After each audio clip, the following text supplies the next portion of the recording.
اور خاص طور پہ قابل ذکر اس میں نیسلے بھی ہے۔ تو نیسلے بظاہر تو لوگ اس کو آسٹریلیا کی برانڈ کہتے ہیں، کوئی اس کو ہالینڈ کی برانڈ کہتا ہے، لیکن ایک بڑا حصہ اب اس کا تعلق ملک سے نہیں، اس کا تعلق بنیادی طور پہ اس مذہب کے ماننے والوں سے ہیں جسے ہم یہودیت کہتے ہیں۔ تو اس کا ایک بڑا حصہ جو ہے وہ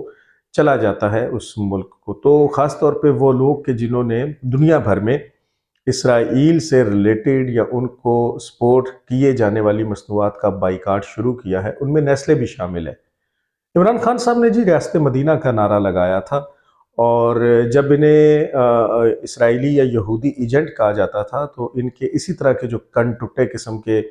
ہواری تھے، جو شاہ سے زیادہ شاہ کے وفادار تھے، شیر افضل مروت جیسے، اور اس زمانے میں آپ کو یاد ہوگا کہ فردوس عاشق آوان جیسی عورتیں بھی یہ لائیو پروگرام میں کیمروں کے آگے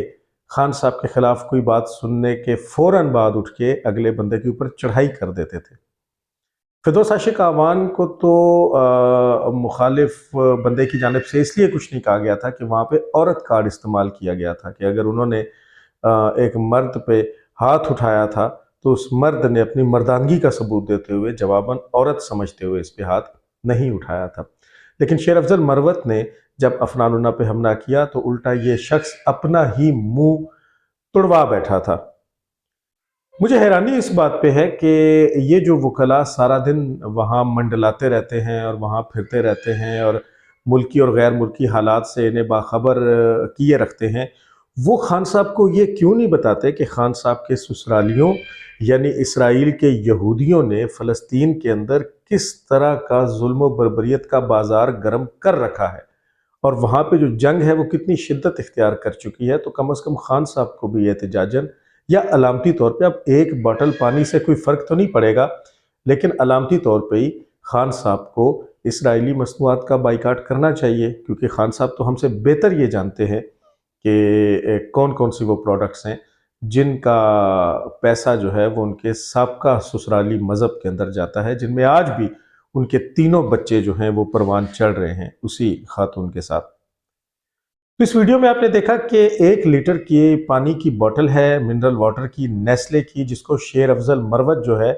وہ اٹھا کے لایا ہے اور بڑا خمار زدہ لگ رہا ہے اپنی آنکھوں سے بھی، اور کچھ اس طرح کر کے وہ جھول جھال بھی رہا ہے، اور اس میں وہ یہ بوتل کو ہوا میں بلند کر کے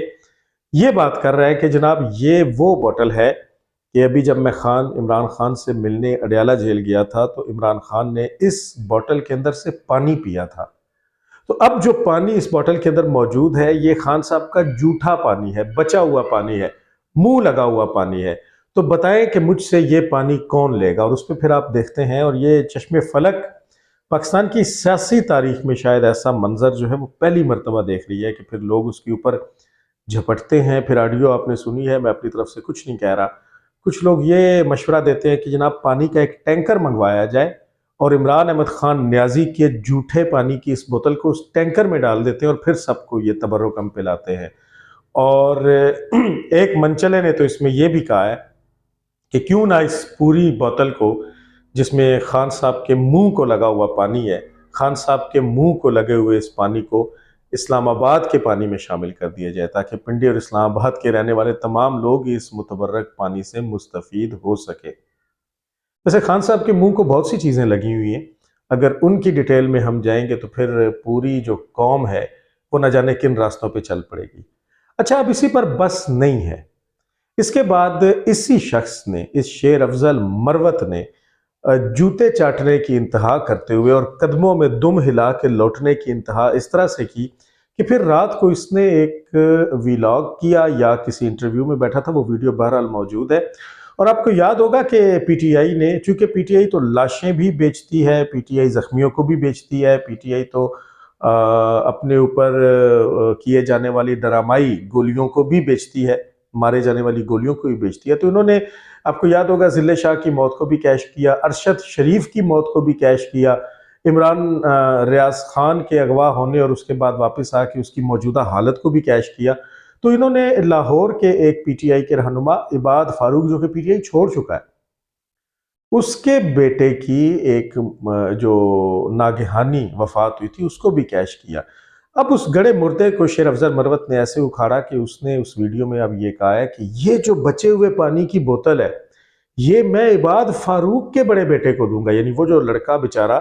عباد فاروق کا بیٹا، غالباً اس کا نام عمار فاروق تھا، وہ جو دنیا سے چلا گیا اپنی بیماری کے باعث، اب اس کا جو دوسرا بھائی زندہ یہاں پہ موجود ہے. اب اگلا ٹارگٹ پی ٹی آئی والے اس کو کر رہے ہیں. بندہ اس جاہل انسان سے پوچھے کہ عمران خان کے منہ کو لگے ہوئے اسے جھوٹے پانی کی بوتل میں ایسا کیا ہے کہ تم عباد فاروق کے بیٹے کو وہ دے رہے؟ کیا وہ کسی بیماری کا علاج ہے؟ کیا وہ معاذ اللہ آب حیات ہے کہ جس کو پی کے پھر انہیں موت نہیں آئے گی؟ کیا ہے اس تبرک میں کیا ہے؟ آپ نے دیکھا ہوگا ہمارے پڑوس میں بھارت ہے تو وہاں پہ اس طرح کی توہمات بہت زیادہ جنم لیتی ہیں، حتیٰ کہ وہ پورے گنگا کے پانی کو، گنگا جل جو ہے، گنگا کا دریائے گنگا کا جو پانی ہے اسے پوتر کہتے ہیں، اور وہ کہتے ہیں کہ جو اس کے اندر نہا لیا گنگا میں، چاہے گنگا جہاں سے بھی گزر رہا ہو، تو وہ پوتر ہو گیا، وہ گناہوں سے پاک ہو گیا. تو یہ عقیدہ ان کا تو ہو سکتا ہے، لیکن یہاں پھر ظاہر ہے کچھ اولیاء کرام، میں وہ نام ہی نہیں لینا چاہتا، میں کسی گستاخی کا مرتکب معاذ اللہ نقل کفر نباشد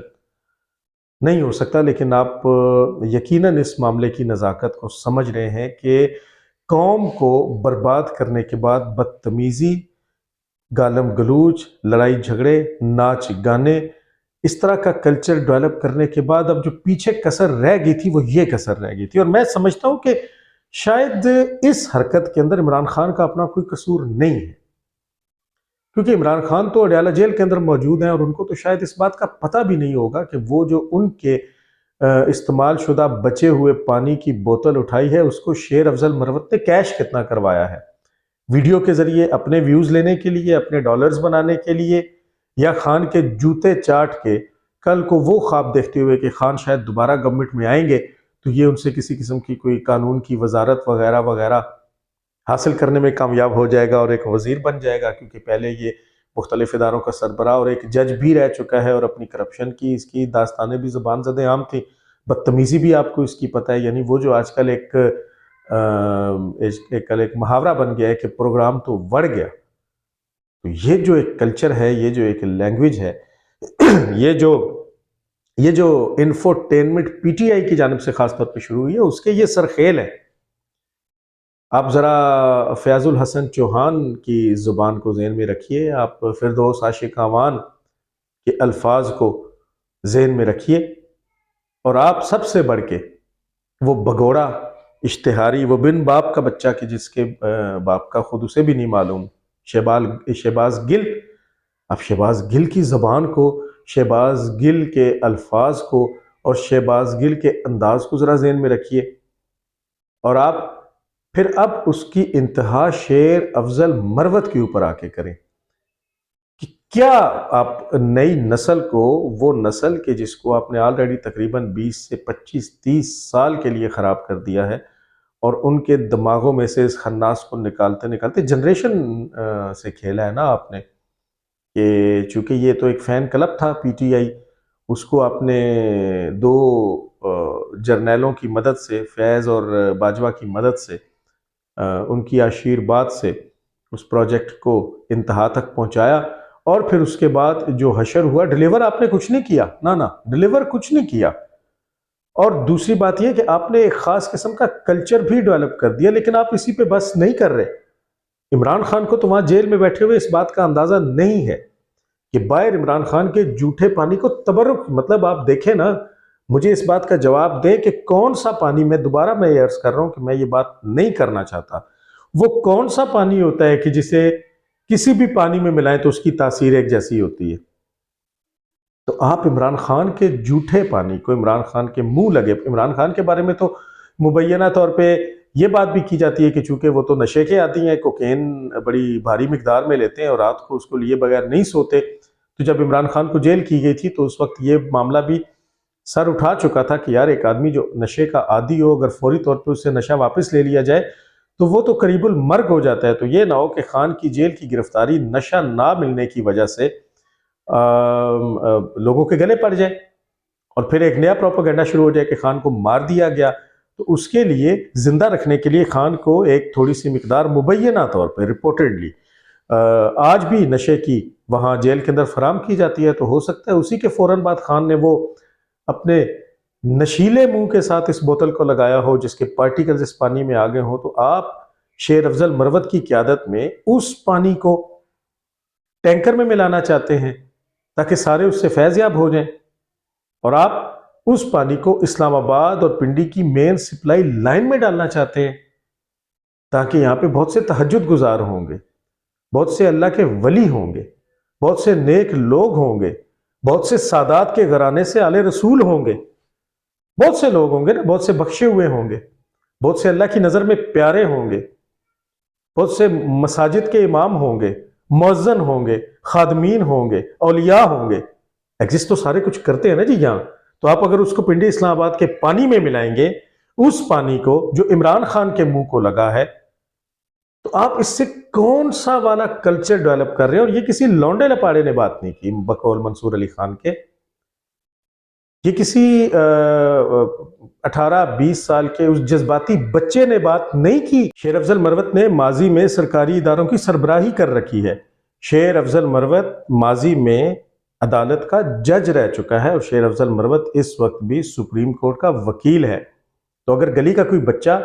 یا کوئی نوجوان اس طرح کی حرکت کرے تو پھر تو اس کے اوپر مختلف قسم کی بحث ہو سکتی ہے، لیکن ایک سینسیبل آدمی، ایک پڑھا لکھا آدمی، غالباً یہ بیرسٹر ہے، بار ایٹ لا کی ڈگری کیا ہوا آدمی اگر اس طرح کی حرکت کرتا ہے، اور میں آج بھی اس بات پہ کمیٹڈ ہوں، میں ریپیٹ کرتا ہوں اس بات کو کہ عمران خان کا شاید اس میں اس طرح سے ہاتھ نہیں ہے۔ عمران خان نے شیر افضل مروت کو یہ نہیں کہا ہوگا کہ یہ میرے جھوٹے پانی کی بوتل جو ہے اس کو لے جاؤ اور اس کو جا کے شامل کر دو اس پانی کے اندر کہ جو اسلام آباد کو جس کی سپلائی جاتی ہے، یا اس کو کسی ٹینکر میں ملا دو، یا اس کو عباد فاروق کا جو بیٹا ہے جو تم نے رات کو ڈرامہ کر کے کہا کہ میں عباد فاروق کے بیٹے کو یہ پانی دوں گا۔ بھی کیوں دوں گا؟ اس میں کون سا ایسی اس کی پراپرٹیز بدل گئی ہیں کہ کیا یہ آب حیات ہو گیا؟ ایسا کچھ نہیں ہے۔ تو یہ تو شاہ سے زیادہ شاہ کے وفادار ہیں، یہ جوتے چاٹنے اور قدموں میں لوٹنے والی بات ہے نا، تو یہ اس کا کلا کما ہونا چاہیے۔ اب خود پاکستان تحریک انصاف کے وہ جو سنجیدہ چاہنے والے ہیں، دیکھیں ہر جماعت کے اندر کچھ شرپسند ہوتے ہیں، اور ہر جماعت کے اندر کچھ لوگ جو ہیں وہ سنجیدہ سوچ رکھتے ہیں، جو بہرحال اپنی سیاسی جماعت کو ایک سیاسی جماعت سمجھ کے اور اپنے سیاسی لیڈر کو ایک سیاسی لیڈر سمجھ کے اپنے ملک کی اور اپنے عوام کی بہتری کی خاطر سوچتے ہیں، نہ کہ یہ کہ وہ ہر وقت اپنے لیڈر کو ہی ایک فینٹیسی بنا کے اور اس کو گلیمرائز کر کے اور اس کو ہیرو بنا کے پیش کرتے رہے، اس کے لباس، اس کی چال ڈھال، اس کے عادات و اطوار، اس کے گوگلز، اس کے بال، اس کے داڑھی مونچھ، اس کی شیو کرنا، اس کی ویسٹ کوٹس، اس کی شرٹس، اس کی پینٹ، اس کی چپل، انہی کے گن گاتے رہے۔ نہیں، ایسے نہیں۔ آپ نے بنیادی طور پہ یہ دیکھ رہے ہیں عمران خان صاحب نے ڈیلیور تو کچھ نہیں کیا۔ عمران خان صاحب کے دور میں تو چلتے منصوبے رک گئے، سی پیک رک گیا، اور عمران خان صاحب کے دور میں کی جانے والی کرپشن کی داستانیں اب موجود ہیں۔ عمران خان صاحب اس وقت اڈیالہ جیل میں نااہل ہو کے بیٹھے ہیں، ایک کیس میں نااہل ہو چکے ہیں، اور دوسرے کیس میں نہ صرف یہ کہ نااہلی قریب ہے بلکہ اس میں مبینہ طور پہ سزائے موت تک سنائی جا سکتی ہے، یہ 7 سے 14 سال تک قید ہو سکتی ہے، عمر قید ہو سکتی ہے۔ تو عمران خان صاحب کا جھوٹا پانی کیوں پیے گا کوئی؟ تو وہ جو سنجیدہ لوگ ہیں انہیں اس بات پہ توجہ دلانی چاہیے شیر افضل مروت جیسے لوگوں کی کہ جناب یہ آپ کیا کر رہے ہیں؟ آپ قوم کو، ہمیں، ہمارے بچوں کو، آنے والی نسل کو کس جانب گائیڈ کر رہے ہیں؟ یہ کون سی سیاست آپ کر رہے ہیں؟ یہ کون سی خوشامد کی سپرلیٹو ڈگری جو ہے اس کو تھامے ہوئے آپ چل رہے ہیں؟ تو اس پہ سوال ہونا چاہیے، اور اس پہ سوال خود تحریک انصاف کے جو سنجیدہ حلقے ہیں ان کو کرنا چاہیے، تاکہ اگر تحریک انصاف نے مستقبل میں دوبارہ اس ملک کی تعمیر اور ترقی اور سیاست میں اپنا کردار ادا کرتا ہے۔ دیکھیں سیاسی جماعت کبھی بھی اپنی موت نہیں مرتی۔ میں اکثر یہ مثال دیتا ہوں کہ بھٹو صاحب کو پھانسی لگانے کے بعد آپ آج تک پیپلز پارٹی کا خاتمہ نہیں کر سکے۔ نواز شریف کو جلا وطن کرنے کے بعد جب آپ نے یہ کہہ دیا تھا، شیخ رشید اور فواد چودھری تک نے یہ کہا تھا نا کہ نواز شریف کی سیاست اب ختم ہو گئی، پرویز الہی نے بھی یہی کہا تھا، لیکن آج جو تصویر ہے وہ آپ کے سامنے ہے۔ تو سیاستیں اور جماعتیں کبھی ختم نہیں ہوتی، لیکن کم از کم اتنا ضرور مارجن رکھنا چاہیے کہ کل کو دوبارہ جب آپ آئیں تو آپ اپنی غلطیوں کا احساس کرتے ہوئے ملک کی خاطر کچھ کر سکیں۔ یہ جو گھٹیا اور یہ جو تھرڈ کلاس حرکتیں ہیں، ان پہ ہنسا بھی جا سکتا ہے، رویا بھی جا سکتا ہے، اور پھر شیر افضل مروت جیسے کرداروں پہ لعنت بھی بھیجی جا سکتی ہے۔ دوسری خبر میں ایبٹ آباد میں جلسے سے خطاب کے دوران جناب بلاول زرداری جو آصف علی زرداری صاحب کے فرزند ہیں، انہوں نے ایک شوشہ چھوڑا کہ میں نے بطور وزیر خارجہ پاکستان کے لیے بہت کچھ کیا۔ اب مجھے یہ سمجھ نہیں آتی، اس میں کوئی شک نہیں کہ جن کی گدی نشینی بلاول زرداری صاحب کر رہے ہیں وہ بہت بڑے نام ہیں۔ ذوالفقار علی بھٹو اور محترمہ بے نظیر بھٹو جو ہیں بہت پائے کے لیڈرز تھے، اور واقعی اگر میاں نواز شریف کی طرح ان سب لوگوں کو باقاعدہ فوجی اسٹیبلشمنٹ کی مداخلت کے بغیر اپنی حکمت عملی کے ساتھ حکومتوں کو پراپر پوری طاقت کے ساتھ چلانے کا موقع دیا جاتا تو پاکستان ترقی کر چکا ہوتا، لیکن اس کا ہرگز یہ مطلب نہیں کہ بلاول بھی خود کو اسی کیٹیگری میں شامل کرے یا بلاول کا والد جو ہے وہ اپنے آپ کو اس کیٹیگری میں شامل کرے۔ تو مجھے تو ایسی کوئی چیز نظر نہیں آتی کہ جس میں بلاول صاحب نے ایسا تیر مارا ہو کہ ان کی اس وزارت خارجہ کی پرفارمنس سے مروب ہو کہ اب ان کے ہاتھ میں وزارت عظمیٰ دے دی جائے۔ اور دوسری بات انہوں نے بڑی مزے کا خیز یہ کی کہ اب آپ ان پرانے سیاستدانوں کو چھوڑیں۔ تو اگر تو پرانے سیاستدانوں سے ان کی مراد میاں نواز شریف صاحب ہیں یا عمران خان صاحب ہیں تو چلیں، ہم بلاول صاحب کی بات مان لیتے ہیں، لیکن پھر لیول پلینگ فیلڈ پہ ہیں۔ اور وہ کیسی ہے لیول پلینگ فیلڈ کہ اگر آپ کے نزدیک پلینگ فیلڈ یہ ہے کہ اس میں پرانے سیاستدان نہ ہو تو پھر اپنے والد محترم کو بھی گھر بیٹھ کے آرام کا مشورہ دیں۔ پھر آصف علی زرداری بھی بڑے ہی پرانے، ان کا بھی سیاست میں کوئی کردار نہیں ہونا چاہیے۔ پھر بلاول کی پھپھی جان ادی فریال تالپور، ان کا بھی کوئی کردار نہیں ہونا چاہیے، بڑی پرانی قسم کی خاتون ہے، تو وہ پھر سیاست میں کیوں ہے؟ اور پھر فریال تالپور کے گھر سے ہی ان کے اپنے خاوند بلاول کے پھپھا نواب یوسف تالپور، ان کو بھی نہیں ہونا چاہیے، بہت پرانے آدمی۔ اور پھر سندھ کی تو تاریخ کے سب سے پرانے ترین بڑے ہی پرانے بوسیدہ وزیر اعلیٰ قائم علی شاہ جو انہوں نے لگا رکھے تھے، نفیسہ شاہ کے والد محترم، وہ تو بہت ہی پرانے، ان کی تو میمز بنتی ہیں، ان کے پرانے ہونے پہ تو ان کو بھی نہیں ہونا چاہیے۔ تو پھر اگر پرانے سیاستدانوں کی بات آئے گی تو بلاول کے نانا کے جو وفادار لوگ تھے، جو پیپلز پارٹی کے نظریاتی لوگ اور بڑے بڑے نام اور لیڈرز ہیں، میں یہاں ان کا نام نہیں دہراؤں گا، وہ تو سارے پرانے ہو چکے نا، کیونکہ اس زمانے میں تو بلاول صاحب دنیا میں ہی تشریف نہیں لائے تھے۔ بلاول کی والدہ محترمہ کی تو ابھی شادی ہی نہیں ہوئی تھی۔ تو پھر ان سب کو ہٹا کے بلاول کے کوئی کلاس فیلوز بلوائے جائیں جن کو یہاں لایا جائے، تو آپ کی عمر کم صحیح، لیکن آپ ایک ذمہ دار پارٹی کے چیئرمین کہلواتے ہیں خود کو، اور ابھی بڑی عمر پڑی ہے آپ کے لیے اس ملک کی سیاست میں کھیلنے کی، تو آپ اس طرح کی بچگانہ باتیں تو مت کریں، اور وہ بھی ان کے خلاف کہ کل آپ کراچی میں جب کوalition گورنمنٹ آپ نے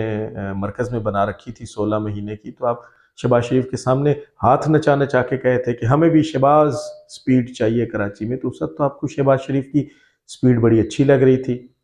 تب تو آپ ایون فیلڈ اپارٹمنٹس میں جا کے نواز شریف صاحب سے ملاقاتیں بھی کر رہے تھے اور بڑے مسکراہٹوں کے تبادلے بھی ہو رہے تھے۔ تو اب صرف اور صرف اس لیے کہ آپ کو نظر آ رہا ہے کہ اگلا اقتدار جو ہے خاص طور پہ وزارت عظمیٰ وہ آپ کی پارٹی کے حصے میں نہیں آ رہی، تو آپ اس طرح کی بونگیاں مارنے سے گریز کریں۔ اور آخر میں پاکستان کی عدلیہ کا ناسور ثاقب ناصور کے جس نے چیمبرز کے اندر بیٹھ کے رشوتیں لیں، بھاری رشوتیں لیں، جس نے ملک کا بیڑا غرق کیا، جس نے پروجیکٹ عمران خان کی لانچنگ میں بنیادی کردار ادا کیا، اور اب وہ جو اختر علی شاہ کی قیادت میں سپریم کورٹ نے ایک کمیشن تشکیل دیا ہے جس نے 2 مہینے کے اندر اندر اپنی رپورٹ کو پیش کرنا ہے اور اس کیس کو وائنڈ اپ کرنا ہے، اس کو یہ اختیار بھی دے دیا گیا ہے کہ وہ کسی کو بھی بلا سکتا ہے، حتیٰ کہ وہ جنرل باجوہ جنرل فیض کو بھی بلا سکتا ہے، اور اگر وہ بلانے پہ نہ آئے تو انہیں گرفتار بھی کر سکتا ہے، یہ اختیار دیا گیا ہے۔ اب اس میں صحافتی حلقوں میں ثاقب ناصور کا نام بھی آ رہا ہے کہ اس سے بھی پوچھا جائے گا اور وہ پھنسے گا، کیونکہ ظاہر ہے اس کی کرپشن میں تو کوئی دو رائے نہیں ہے۔ تو اس معاملے کی نزاکت کو بھانپتے ہوئے ثاقب ناصور نے ایک تیسری شخصیت کے ذریعے، جو کہ ایک معزز شخصیت ہے، مبینہ طور پہ میاں نواز شریف کو دوبارہ سے اپنا ابو جی ماننے کا فیصلہ کیا ہے۔ ثاقب ناصور نے میاں نواز شریف کی طرف معافی کا پیغام بھجوایا کہ مجھے ایک مرتبہ معاف کر دیں، وہ جو میں نے آپ کی چلتی حکومت کو گرایا، آپ کو نااہل کرنے کے ساتھ ساتھ اپنے سابقہ والد عمران خان کو صادق اور امین بھی قرار دے دیا، تو میں اس پہ معذرت چاہتا ہوں، مجھے اس پہ معاف کر دیں۔ میاں صاحب کا اس پہ جواب اور سٹانس کیا ہوگا وہ تو آنے والا وقت بتائے گا، لیکن بہرحال ملکی سیاست جو ہے وہ بڑے ہی دلچسپ مرحلے میں داخل ہو چکی ہے۔ انشاءاللہ اگلی ویڈیو میں آپ سے دوبارہ ملاقات ہوگی۔